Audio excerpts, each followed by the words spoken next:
në momentin kur pacienti na vin me koll me premesa të gjakut, me dhimbje, është edhe dhimbja në momentin kur kemi kancer të mushkivit lokalizuar, është dhimbja në një vend të caktuar që përsëritet, persiston për një kohë të gjatë. Por gjithmonë kollitja me gjakderdhje nuk ndodh fatmirësisht vetëm te kanceri, ndodhet te smundjet të rënda infektive, siç është për shembull tuberkulozi mushkrive, ndodhet te bronkiektazitë, te fazat e avancuara të atyre smundjeve, mirë po shumë e rëndësishme është kollitja me gjak të hulumtohet dhe të diagnostikohet sa më parë shkaktari që në mënyrë të bëhet i mundshëm tretmani apo të dihet prognoza e curisë më tutjeshme të smundjes. E qartë. Po në anën tjetër, gulqimi i vazhdueshëm është një shenjë alarmi?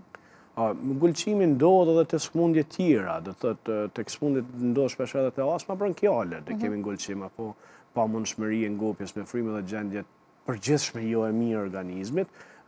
Do thotë vetëm te fazat e avancuara kur kemi zhvillim të madh të tumorit në mushkri, kur mbyll rrugët e frymëmarrjes, kemi simptomat e gulqimit. Gjithmonë është simptoma më të hershme është dhëmbja, është ndjenja e lodhës së përgjithshme, është rënja në peshë, është kollitja me gjak, ato që na shtin të dyshojmë ne se kemi të bëjmë me një kancer të mushknive, ndërsa gulqimi është të shumë smundje tjera, të shumë probleme tjera të mushknive që janë më të lehta dhe fatmirësisht janë të trajtueshme. Por gjithsesi, secila gjendje, secila simptom që postgjatë, do të thotë jashtë normales, më shumë se disa ditë, duhet të hulumtohet dhe duhet të kemi një kujdes të shtuar për këtë problem. E qartë. Po sa shkakton kanceri i mushkrive, do me thonë, sa i dëmton mushkrit kanceri, si të fëmijët, si të të rriturit? Kanceri i mushkrive është prej smundjeve, prej kancereve më të rënda. Do të thotë që ka prognoza më të keqe fatkeqësisht, sepse në momentin kur zhvillohet kanceri i mushkrive në fazat e hershme, është pa mundur të identifikohet, sepse problemet shfaqen vetëm në fazën e avancuar të smundjes. Dhe kanceret e mushkrive, tash fal terapive të reja, imunoterapisë, kemioterapisë që përdoren, në disa raste kur është lokalizuar edhe operacioni, do të thotë lobektomia apo heqja e pjesës që është e përfshirë nga kanceri, rritet jetëgjatësia. Mirë po, në momentet kur është i shpërndam, do të thotë në moment kur vjen tek ne pacienti për diagnostikim, është vërtet një fazë shumë e avancuar që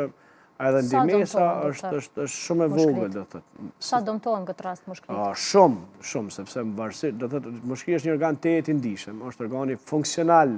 më i rëndësishëm që bën shkëmbimin e gazave që na mundson vazhdimin e jetës normal, do thotë marrjen e oksigjenit dhe lirimin e dioksidit karbonit, që është një proces vital që kryhet në mënyrë autonome pa vetë dijen tonë 24 orë në ditë pa ndalë. Dhe në momentin kur dëmtohen, kur kemi rritje apo zhvillim më të madh të kancerit, kur përfshihen sipërfaqe më e madhe mushkrive nga kanceri i mushkrive, simptomat janë patjetër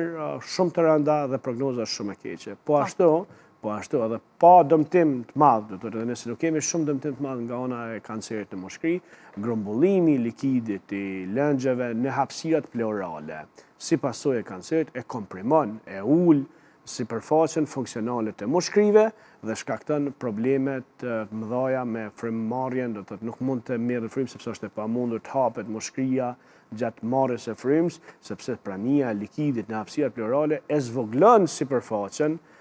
mushkrive pa mundson hapjen e tyre sa duhet dhe kësaj vjen deri te nevoja për punksion pleural, për